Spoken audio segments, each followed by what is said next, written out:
Let's now turn to trial attorney and legal analyst Mercedes Colwin. Mercedes, it's always good to have you on the show. You have looked at this indictment, 3 felonies, 6 misdemeanors.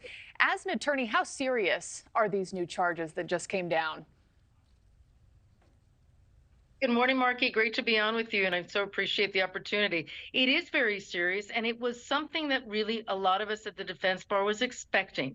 Whenever you're dealing with the federal prosecutors, if you don't have a plea deal, you don't accept it, charges start to expand, and that's exactly what took place here. There are multiple charges, especially when we're talking about economic crimes. It's very easy to prosecute. Why do I say that? You follow the money trail. You look at the bank records. It's all laid out. As long as you are dealing with banking and commerce, you will have the records establishing that a crime took place. So it's an easy win for the prosecutors if they have the evidence, and that's why they're squeezing Hunter Biden so much.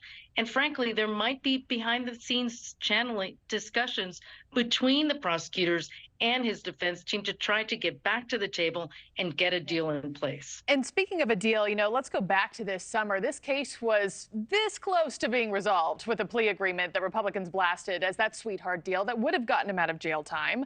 That, of course, imploded.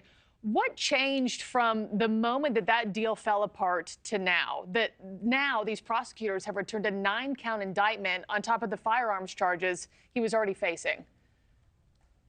Great question, Markie. It really is the way the federal prosecutors handle these types of situations. You see it time and time again. We certainly see it as defense attorneys.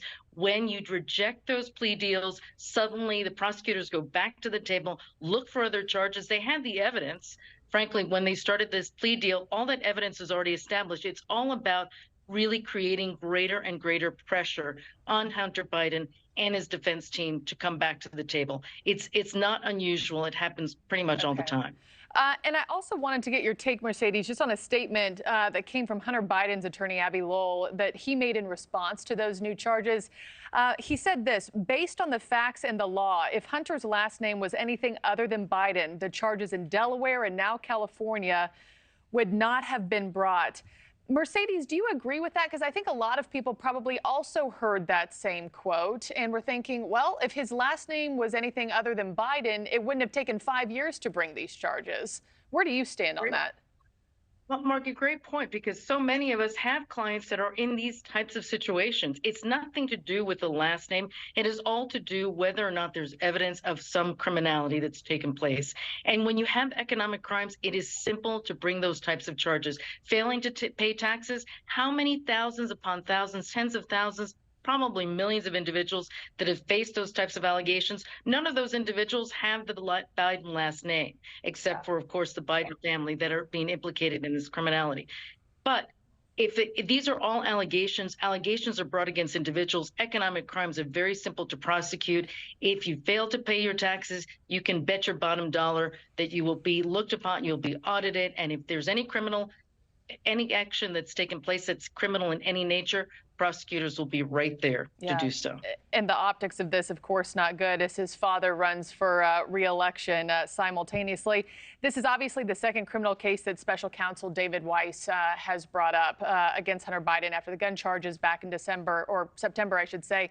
Do you expect him to face actual jail time, Mercedes? If any of these, well, certainly the misdemeanor charges, it's less than a year. If it's done concurrently, then obviously it'll be less than a year of any of those misdemeanor charges. But if it's done consecutively, it can add up. These are 17 charges. Certainly could be, it's not going to be 17 years in prison, but something substantial if it's done consecutively. If it's done concurrently, it'll be a lot less. But he doesn't have a criminal background. This is something that we'll have to see what the federal prosecutors do. This type of action that they've taken, it really is a signal to Hunter and his defense counsel to really come back and discuss some possibility of a deal. Yeah, and of course, all of it also happening as House Republicans pursue an impeachment inquiry into his dad. And so we'll see if he shows up to testify behind closed doors or not next week, and we'll see where this goes from here. Mercedes Colwin, thanks so much as always. Thank you for watching. Go to newsnationnow.com to find News Nation on your television provider. And don't forget to click the red subscribe button below to get more of News Nation's fact-driven, unbiased coverage.